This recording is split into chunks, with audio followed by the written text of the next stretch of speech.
Hello and welcome to Atop the Fourth Wall, where bad comics burn. Patreon-sponsored review time again, and despite the fact that we're looking at a Justice League storyline, this was kind of an odd request because it's actually a prelude to something we already looked at this year, Dark Knight's death metal. And the patron knew it was going to happen afterwards. Their goal was to highlight some of the weaknesses of Scott Snyder's writing, especially since some of it did come up in death metal. Still, it's details that were part of the build-up that I was able to summarize when we did that review. So let's dig into Justice League number 19 to 25, aka the storyline, The Sixth Dimension, and see if we can look into the finer details of what happened.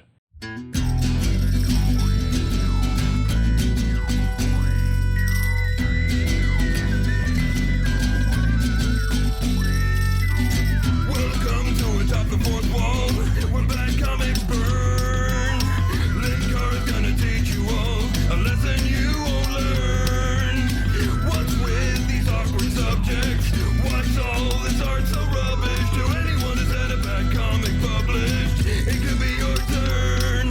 Linkara, he is a man punch, sporadically a grouch. Linkara, he has his own spaceship, but he's always on his couch. Linkara.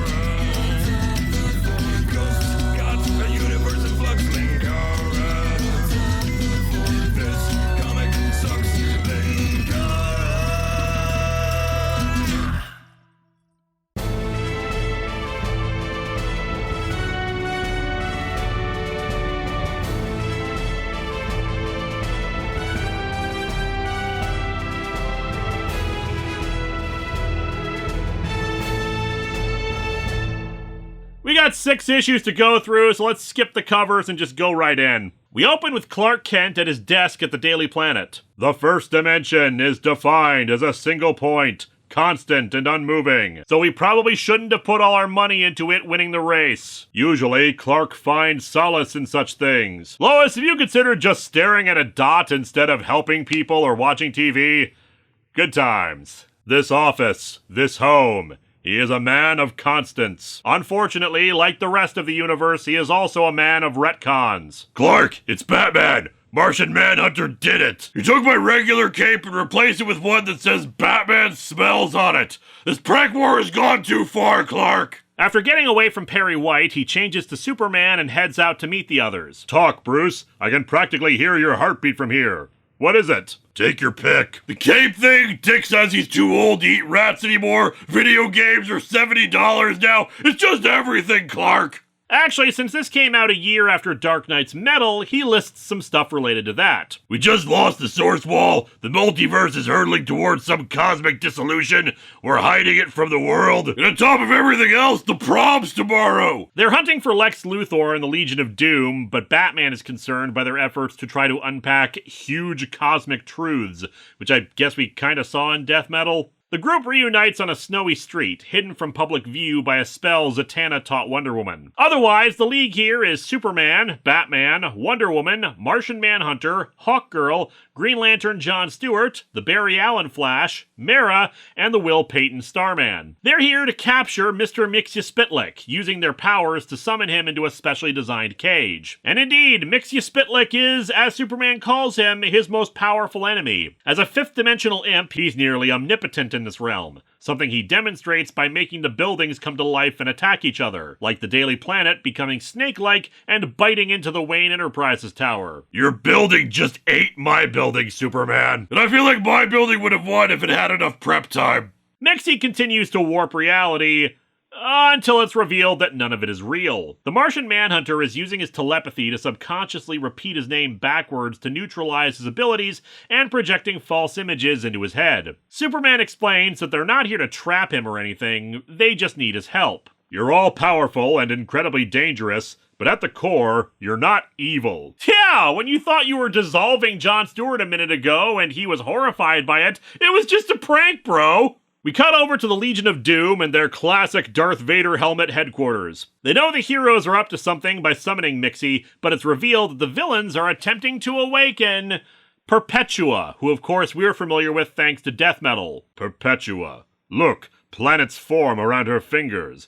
Even in sleep, galaxies are born and die around her. Actually, she just said she wanted something to snack on, so I gave her some Skittles. Back over to the League, they talk with Mixie about how they recently discovered a strange pattern on Hawkgirl's wings that might be the key to saving the multiverse. Superman thinks it's a map to the 5th dimension, where Mixie hails from, and Hawkgirl wonders if they're supposed to go there to save everyone. Mixie reveals, however, that the 5th dimension is all around them. The 1st dimension is a point, the 2nd a line, 3rd is the material realm, where they inhabit, the 4th is time, but the 5th dimension is imagination. It's everywhere around them. They just can't perceive it. However, he also reveals that in the wake of the destruction of the Source Wall, the 5th dimension is dying. Imagination is running wild. The fears, the hopes of every living thing. You guys are thinking of porn even we haven't figured out yet. They're running out of the essence that sustains them, and the map on Hawkgirl's wings, according to him, actually points to a 6th dimension, a realm outside of imagination and reality. Basically a cosmic control room where the multiverse was originally created, and the 4 beings that could exist there: the Monitor, the Anti-Monitor, the World Forger, and Perpetua. When they're destroyed, they sometimes reform there, as a World Forger likely did after your battle with the Dark. Other times they become an entire society of themselves who loudly question whether they should do something. Also, one of them is a space vampire. Have I mentioned that all the retcons to these characters make them really confusing when placed in the larger context of their various stories? Mixie suspects that they need to go to the 6th dimension to get what they need to prevent Perpetua from changing the multiverse back into her original vision for it. He also says that he could open a portal to it for them, though it's likely that only Superman could endure the trip. The others will be driven insane by the kind of perceptions necessary to exist there. He's apparently been infusing Superman with 5th dimensional energy over the years, thus granting him some protection. Because you knew this would happen. Of course! I exist out of time! And that's why you were able to trick me into thinking I wasn't in that prison you constructed! I'm very consistent! I am one of the 2 most powerful imps! The other is Ryan Reynolds. We don't talk anymore. No, he's referring to Batmite. The other watches over Batman. We test you with big mischief, but we're actually your imaginary friends and guardian angels. But only you 2! Nobody else is important in this universe. Superman says he'll risk going to the 6th dimension, though Batman worries because of how much bigger this whole situation has gotten. Luthor was right, Clark. I'm a street detective. Hell, we're all just heroes from a single physical universe. I'm just a street detective, Clark. It's not like I fought alternate universe doppelgangers, cosmic tyrants, giant monsters, shapeshifters, xenomorphs, predators, the Power Rangers, or deadly bee weapons before. Clark encourages him and reminds him that the League is about reaching higher together than what they thought they could do on their own. As such, Mixie opens the portal and Superman goes through. They're not sure how long he'll be gone given its other dimensional nature, but soon Superman seems to re-emerge, and a lot shinier and older than he was before. I'm so sorry I was gone for so long, but it's good to be back together, guys. So turns out things work a lot better if over there doesn't just take care of its own problems and I help. Egg on my face. Martian Manhunter uses his telepathy to confirm that this does indeed seem to be Superman, who says that he's been in the 6th dimension for 10 years now and has figured out a way for them to win the coming trials ahead and save the universe. As such, he invites them to come in and see for themselves. Mara and Starman elect to stay behind while the others step through, and they arrive not just in the 6th dimension, but rather in the future, after they've won against Luthor and Perpetua, meeting their future selves. Now come inside and let me tell you the story of how we saved everything. And get comfy, we had to add some filler arcs in there to pad out the runtime. However, there's clearly more going on than they believe, since in some dark galaxy, Superman stumbles around, standing in a massive pile of dead bodies, what appear to be dead Supermen at that, and without any sunlight near him to help him escape. That brings us to issue 20, where future Superman is leading the League into the House of Justice that has been set up in the 6th dimension, though he admits the place is more of a museum nowadays than a headquarters due to a lack of crime. They have a flag featuring the shape of the multiverse nowadays, which I guess is meant to represent a doubled Hall of Justice. It also turns out that Hawkgirl and Martian Manhunter are together, and in the future they have a son, Shane. Mother, father, it's so odd. These versions of you, I sense they are still like strangers to one another? Heh. Yes, little heart, it was a different time. Back then, your father and I were together more for the freaky sex than anything else. Batman and Wonder Woman want to know what it is they're supposed to do to thwart Luthor from summoning Perpetua and how to stop the multiverse from its collapse. But future Superman says that that's unavoidable. What they need to do is instead accelerate things. He explains the backstory of the multiverse we saw in Dark Knight's Death Metal, about how the multiverse was supposed to evolve into something better over time, but Perpetua poisoned it. Her kids, the Monitor, the Anti-Monitor, and the World Forger, told her people about what she was doing, and she was imprisoned in the Source Wall. Now Luthor is reviving her. The goal of a multiverse is to achieve a harmonious form. Perpetua's goal, though, is to turn our multiverse away from justice towards doom, to turn it into a weapon. Oh my god, did they actually canonize "and together we can be justice" as a cosmic goal? As such, their real mission is to take control of the multiverse and instead steer it towards this harmonious path so that when it reaches its time for judgment by the other beings like her, they'll be worthy of a higher state of being or whatever, and we'll all become pure energy and get candy, and there'll be no wars or traffic accidents or whatever the hell that means. Clark, I admit I was skeptical of coming here, but I'm listening now. But I wasn't listening a second ago. Could you repeat all that? They continue to evade on what they actually do to make this happen, preferring to just show them the positive effects. Back in their regular time, we're reintroduced to Jarro, again, who I'd mentioned in the Death Metal review. In this case, we see him dreaming of being Robin, even having an adorable little tiny Robin outfit as he helps take down Deathstroke. Deathstroke? More like Death Joke, am I right? Yeah, even I have to admit that was pretty good. Haha, good one, son! See, that's why you're my favorite Robin ever. Oh, stop. No, I mean it. My favorite ever. Come on, son. Your rat dinner is waiting at home. Yay! The only Robin who appreciates it. Mara and Starman wake him up. An energy field is formed around Mixie Spitlick, and they need Jarro to read his thoughts. Apparently, there's a voice in his head telling Mixie that he has to do what they agreed on and erase the line before it's too late. Back in Happy Land, future Martian Manhunter and Hawkgirl are showing their counterparts how Black Hawk Island has become an intergalactic spaceport hub for all species in the universe. The feeling here, everyone together. One community, no conflict. Oh my, even the shops in the spaceport aren't artificially inflating their prices because the passengers have no other recourse. Jean, you are the great shepherd. You connect everyone to the great mission. You make them see what they must do, what they must sacrifice. Kendra, you are the messenger bird. Now, great sales pitch. Jean, you can unite all people and shepherd us together to a greater future. Kendra, you are a messenger pigeon. It's actually that she shows Jean how much he should reveal to people about what is going on and what they should hide. They even have new Martians existing in this reality, which we elucidate on over with Flash and Green Lantern. They can rebuild the multiverse into a heaven of their own making, as they put it. Future John Stewart is a White Lantern, so not only do they architecturally build new worlds, but also infuse them with life, while Future Flash helps situate them in time and space. They've actually managed to collapse hypertime to control the time stream and keep reality stable, even to the point where the Flash can very casually time travel without causing breakages in things either. Over to Themyscira, they were hit hard in the war, so they're working to rebuild it, but also share the truths that Amazons had collected with the world. Gotham, meanwhile, is a bright city, and Batman a symbol of what's best about humanity. They admit that the Batman here isn't Bruce Wayne, it's Dick Grayson. Bruce dies in the final war with Perpetua, but obviously that's not going to really worry Bruce that much. Thanks to you, no child will have to go through what you did ever again. There's no rock and roll here, Bruce. It can't hurt you anymore. However, he asks what happened to all the villains, and we cut back to Jean and Kendra. And yeah, that's a pretty big question. And you have probably figured out by now, not even just because we already reviewed Death Metal, that there's something wrong here. Paradise doth protest too much. They're selling it hard because whatever they have to do to make this happen is bad.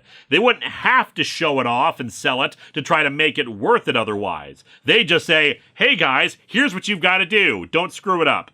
And yeah, Jean tells Kendra how he's kind of unsettled by the prospect of concealing things from people, already having doubts about how they've concealed the destruction of the Source Wall to the people of Earth. Would humanity even know what that is, though? Like, yeah, maybe some advanced scientists in the DC universe might know that, but would ordinary people know about it or care? He wants to discuss it with their future selves, but Shane sneaks in and says they can't. That the people here aren't what they seem to be. using his own telepathic abilities to show the truth to them. Back on Earth, Mxyzptlk grows giant-sized out of the Hall of Justice, these events being monitored by Luthor. Brainiac thinks this has gotten out of control, but Luthor reveals he has what's needed to stop Mixie.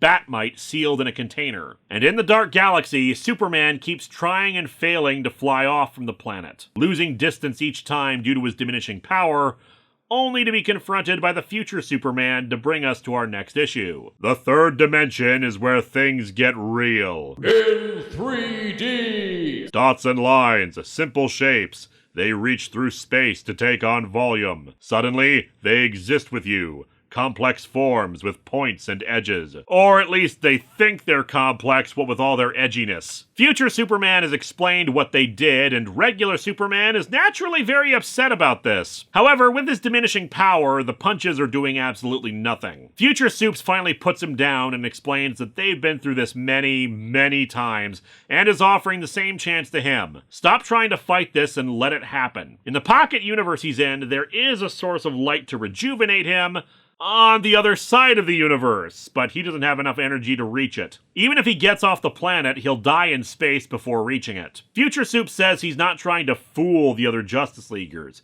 He's convinced that regular Superman is going to doom the multiverse in every possible future. But yeah, he explains all this and then leaves.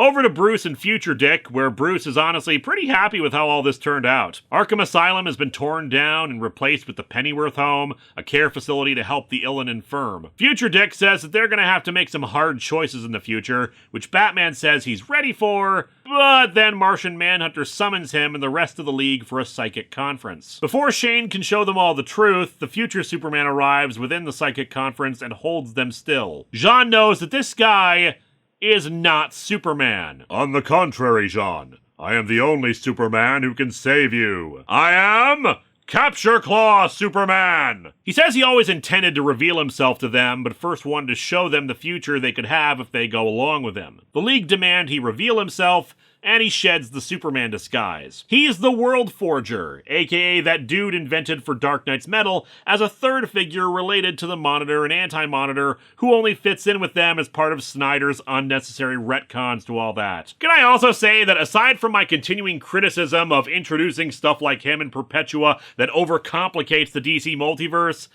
that his design is just really kind of boring? It's not bad, but he's just like this blue dude with quasi-tribal tattoo markings and jewelry, some weird red skirt or whatever, along with a top that shows off his abs. Look, he spends all his time forging worlds, and he stays in shape and wants to show how good he looks, okay? I mean, just comparing him to the original Monitor and Anti-Monitor, the Monitor has the same kind of weird techno skirt and shirt, but it looks more like advanced armor or technology he's wearing because it's not just on his skin. Most importantly is the face, though. A weird hairstyle that helps signify that he's potentially alien, but some age on the face, particularly around the eyes, to suggest wisdom. The Anti-Monitor? The horrifying opposite. More machine than skin. And what skin we do see is shriveled and inhuman, though I've always argued that instead of skin, that should be teeth, indicating a massive, horrifying jaw constrained within that tech. His eyes are glowing red stars, and he just looks frightening compared to his counterpart, who had a somewhat calm confidence in his demeanor that could be inspiring. And then there's the World Forger, who just looks like some big blue dude with a big hammer and some glowing tattoos. Oh, and I guess there are some spikes on the skirt, I guess. Back on Earth, Mara, Starman, and Jarro are unable to stop the rapidly growing Mxyzptlk. Jarro scans him telepathically again, realizing that instead of imagining things into existence, Mixie is actually unmaking reality, as shown in this cool image of the finished page fading into an unfinished sketch of the page and a broken pencil floating over it. Awesome. Over to the League, we learn what it is this is all about. In a few days from their perspective, Lex Luthor is going to communicate with every living being in the multiverse and make an argument why they should side with Doom, or at least his and Perpetua's side. His first argument is, I'll pay you, and with this economy, that convinces most. In all possibilities except one, it's the beginning of the end for the multiverse. In this version, the Justice League devise a method to determine who it is who will side with Doom versus who will side with Justice, and they preemptively capture or kill those who would side against them. When Hawkgirl calls this a nightmare, the World Forger gets pissed. "I've made a nightmare? You are all the ones who have ruined the multiverse that I built!" Dude, it sucks when someone else breaks your toys, but that's the risk you run letting them play with them. He says this is their only chance for survival. If they side with him, the reality that he showed them will take hold. Much like how a crisis may retcon away the old universe, this will do the same. And they can't just release everyone they've captured afterwards. They have to be imprisoned forever. The League votes, with all but one rejecting the World Forger's plan. Batman. "Since our battle with Barbados, we keep taking one step forward, then two steps back. We defeat rock and roll music, VHS tapes get stronger. We push back VHS tapes, and one face is ready to take its place. Where does it end?" He says the stakes are just too high. They have to stop relying on hope and principles to win this. Wendy says that Superman would never agree to this, which is of course why he had to be taken off the board. The World Forger teleports the League, minus Batman, to Apokolips, which has been converted into a massive prison planet housing all the villains and everyone else who would have rejected them. And it's revealed in the final page that the warden of this place is a very jaded-looking Lois Lane. Issue 22 starts things off with the Legion of Doom arriving to confront Mxyzptlk, to the objection of the League. He says they're here to save the world, unleashing a Batmite to fight Mixie. However, that's not the main focus of this issue. Instead, we're taking a break from the main action for retcons. Specifically, the revised history of the multiverse, the Monitor and Anti-Monitor, and what happened at the dawn of creation.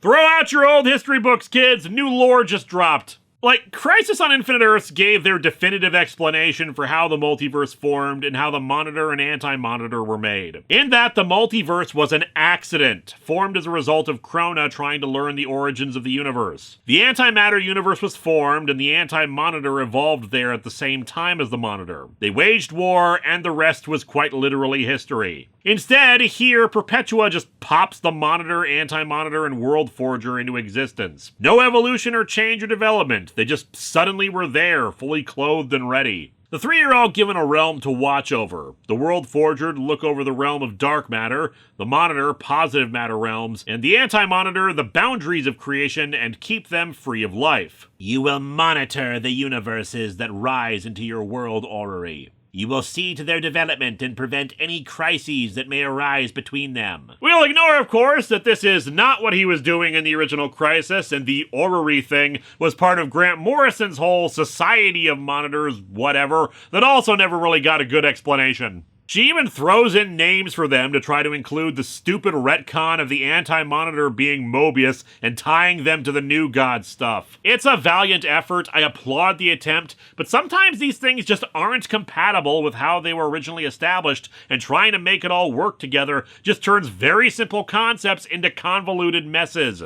The Monitor discovered that Perpetua had her own goals in creating the multiverse, even her trying to forge an army of warriors on Earth to eventually fight against her people when they found out what she had done. With no other choice, he, the Anti-Monitor, and the World Forger summoned Perpetua's race, and they arrived, sealing Perpetua into the Source Wall and sealing off the DC multiverse from the rest of the Omniverse. And they'll be resetting and starting over without Perpetua's influence. The Anti-Monitor is pissed about this, since his job running the Antimatter universe was to prevent things from spreading out past their multiverse, and now his function is worthless. He swears revenge on the Monitor for this, promising to consume infinite worlds just to kill him, thus supposedly leading to the original Crisis, but yeah, no. Again, just overcomplicating how this all works and retconning their relationship with each other. And now Perpetua is free and awake and is more than happy to watch the Legion of Doom carry on her work, ending the issue. This issue also feels really short for some reason,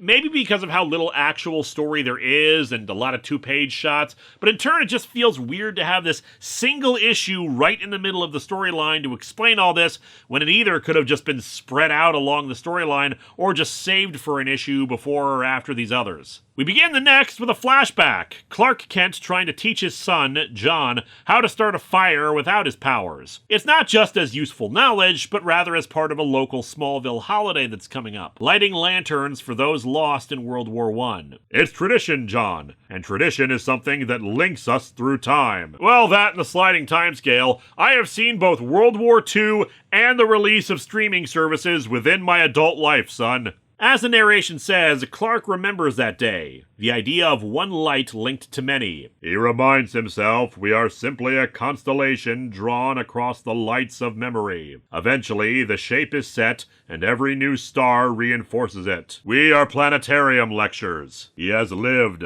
died, lived again, shiny in chrome, and yet he is always Clark Kent. Even the repeated reboots can't screw that up. As the narration says, he'll still be Clark Kent when he reaches that light in the sky and adds it to his constellation and his tradition. And as per tradition, he declares, "Up, up, and away!" and flies off into space, finally breaking free of the planet. And in a single bound, he is off.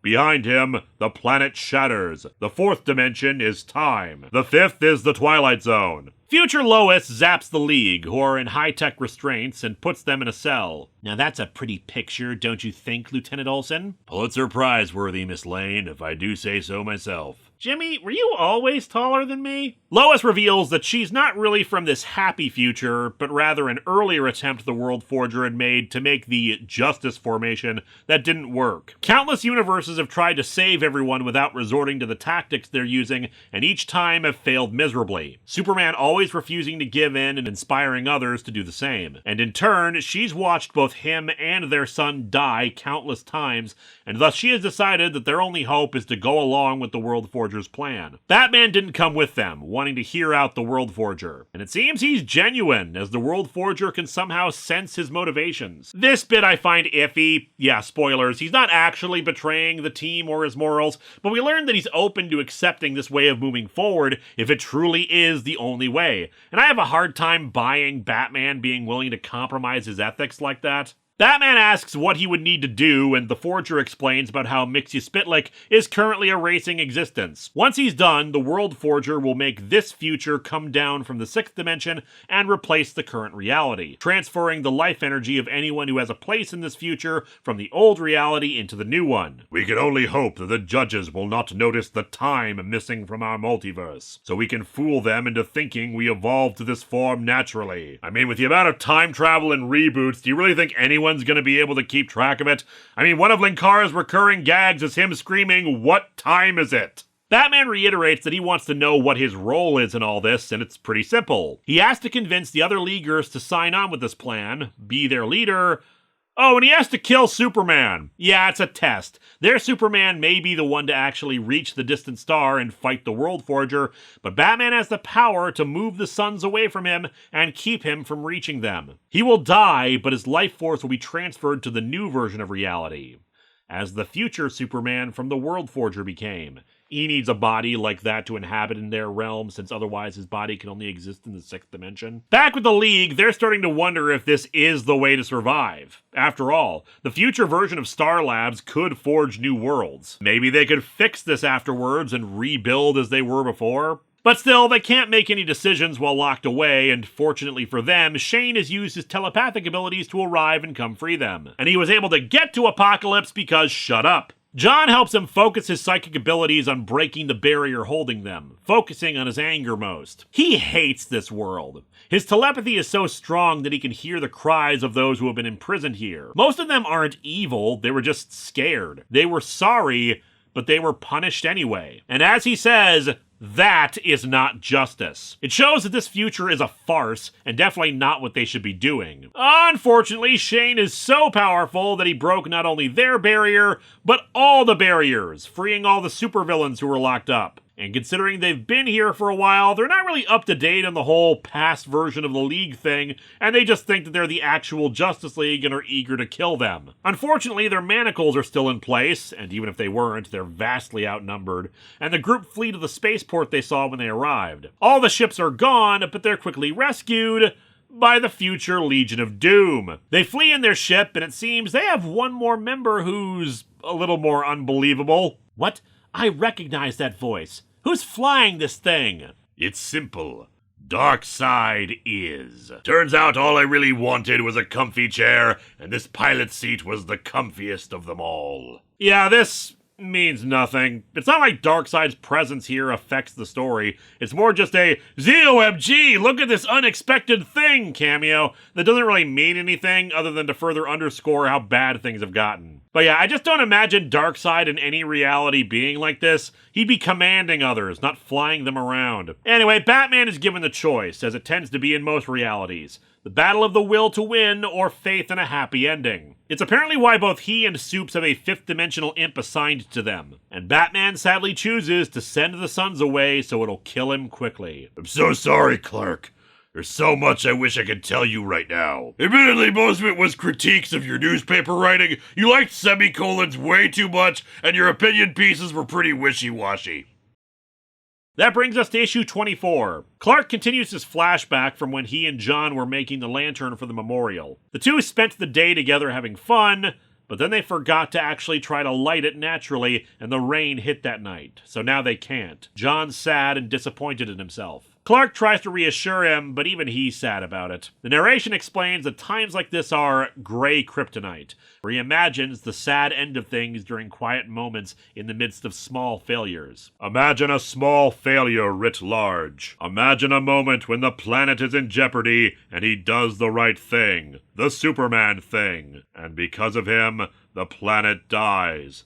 Everyone dies. These new lyrics to John Lennon's Imagine kinda suck. Superman blocks out the dark thoughts and powers on through the darkness even as the light he was heading towards vanishes. The fifth dimension is imagination, a realm where all of our hopes and fears live. It is a very crowded building and there's only one bathroom. A realm that demands we look beyond what is probable to what is possible. I mean, it's possible to strap rocket launchers onto gophers, but it's not desirable. The League are being chased by Lois Lane's prison fighters as the Legion simply explains that there's no more time for recriminations or punching each other anymore. They need to get the League back through a portal to Earth so they can stop the World Forger.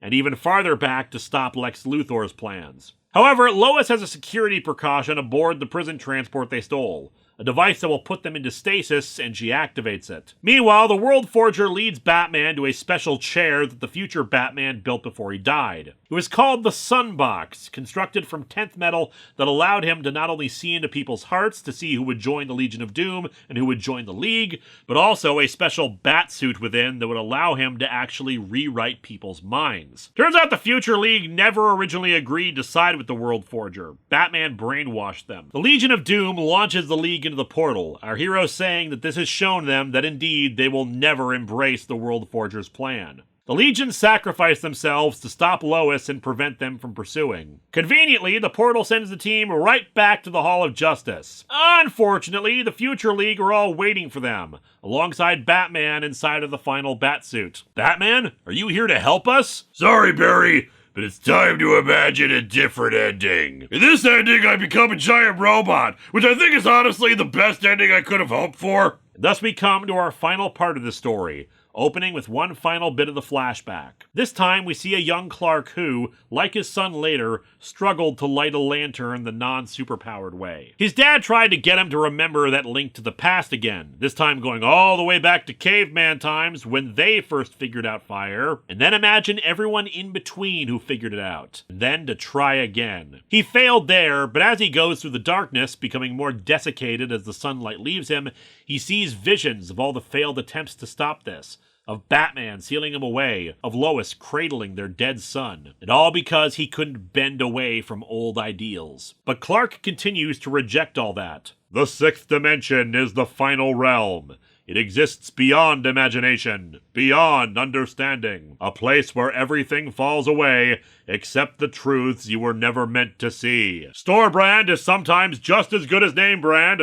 Heart Gold / Soul Silver are the best Pokemon games, and the original Oreo remains superior to every variation of it. So, big fight scene between the leagues. Mxyzptlk has apparently finished unraveling Earth, so it's time for the World Forger to do his thing. Batman pleads to try to convince the League to join up without using mind control. He manages to knock them all back and says that they need to see the real truth. one that he hopes Clark can see as well. And indeed, Superman finally sees lights in the darkness, the end of his memory. How even when as a child he couldn't light the lantern, he was still with his father and neighbors who had their lanterns. He was still part of something bigger, just like he is as part of the League, and how he had his own son see the League showing up in the rain with their own lanterns the same way. And the suns he was trying to reach? They're now within reach of him, and he suddenly recharges, plowing on through and absorbing enough energy to reach Earth. He has always thought of himself as a man of constants, a fixed point, almost one-dimensional, but the truth is he's more than that. His parents taught him ethics, and thus set him on a path, a line aimed at the world. A squiggly line, but a line nonetheless. Lois taught him depth, to see things from all angles, to better do what's right. Over time, he learned from others, Diana, Bruce. Through John, he is able to imagine a better Superman, a better world. That's the truth of this place. He sees it now. That's why he picked these memories to guide him. Not so he might let go or hang on, but because they remind him of a single truth. Something Bruce has shown him here again. Yeah, you're welcome. What do you think about it? I'm the real hero here and should get all the credit. That alone we are a fixed point, a single line of life, a rigid shape. But together, we are the present, the past, the future. We transcend. Together, we are more than we can even imagine. I don't know. I'm pretty sure I can imagine a fist punching the World Forger. And that's what happens. Superman arrives and punches the World Forger really, really hard, and this entire false future is shattered. The Forger thinks they're all doomed now and is confused how Batman was able to trick him. But Bruce admits that he didn't. He thinks the World Forger is correct in that this method likely was the only chance of winning, but he also gave Clark a chance to prove him wrong, moving the suns into a fast orbit so that if he was able to reach them, he'd show a better way. Because he's my friend, and he makes me believe in things I can't on my own. For example, that haircut. What even is the spit curl? He believes that the League can achieve things together that can't be done on their own, and thus there was a possibility that he could tell the Forger hadn't considered. Joining the League and fighting by their side against the Legion of Doom. The Forger thinks that's impossible because his cells prohibit him from going into the realm, but Superman's just like, you're the World Forger, just remake your cells! And he's just like, ugh, fine. Makes it easy! And thus the World Forger joins the Justice League and returns to Earth with them. Unfortunately, since they were outside of time and space, they return to it a week after they've left. And things have gone to hell. The Legion of Doom has taken credit in the media for stopping Mxyzptlk, then told the world about how the League have concealed the destruction of the Source Wall and the danger from the multiverse collapsing, and says this is all the League's fault. In turn, he says people need to stop hoping for some better tomorrow and instead embrace their worst natures if they're going to save themselves. They need to be villains. He then dissolved LexCorp and, to show how devoted he was to this cause, blew himself up while giving away all his money to the worst supervillains out there to use as they saw fit. Them being away for a week meant that the League has lost their window to respond to what Luthor said, give context to everything that happened, and a lot of normal people are pissed and rioting. I'd ask why you believe the well-known, obvious villain hanging out with other villains, but I live in the real world where that's happening all the time now, so fair enough. People embracing Doom will give Perpetua the power she needs to turn the multiverse into what she wants. Thus, the League must now begin all the heavy work to try to save the multiverse. And so our comic ends with us seeing that Lex is still alive, reborn in a new body to serve as Perpetua's right-hand man. Though, of course, that will lead to all the stuff we saw in Dark Knight's death metal. This comic is narratively very satisfying and well-written, but it is a bit overstuffed. I love the ideas it presents about the different dimensions, how it repeatedly brought up the concept of a line as an example of two-dimensional expression, with the story then suggesting there is only one line of thinking, one way of doing things that can result in victory, but the story then suggesting that we need to think bigger than that, beyond our regular imagination and beyond what we had before if we're going to make things better. Sixth-dimensional thinking, as it were. It all comes together with the League proposing a different solution to the Forger than he had ever conceived of. Sure, it's a bit silly that he never considered, oh, I could just alter my own body structure to go to your realm, but still. That being said, if you're not already familiar with a lot of this stuff, this storyline has got to be confusing as all hell. Just one part of a much larger whole that was building up to death metal. Not only do we have abstract concepts like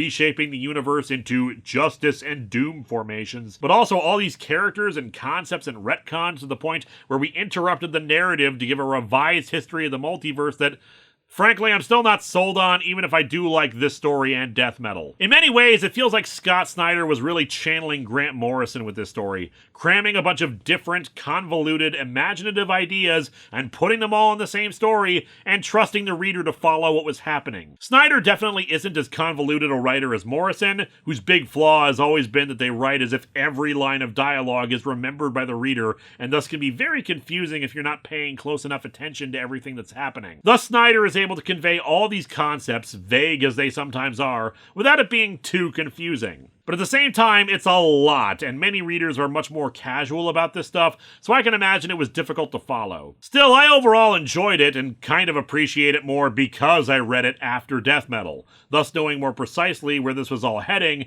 and being able to better contextualize it. Next time, it's another big one in terms of Patreon-sponsored reviews, one that people have been waiting for a long time. It's time for the 25th anniversary story of Power Rangers, Shattered Grid.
Launch the drones, Brainiac. It's time the Justice League understood.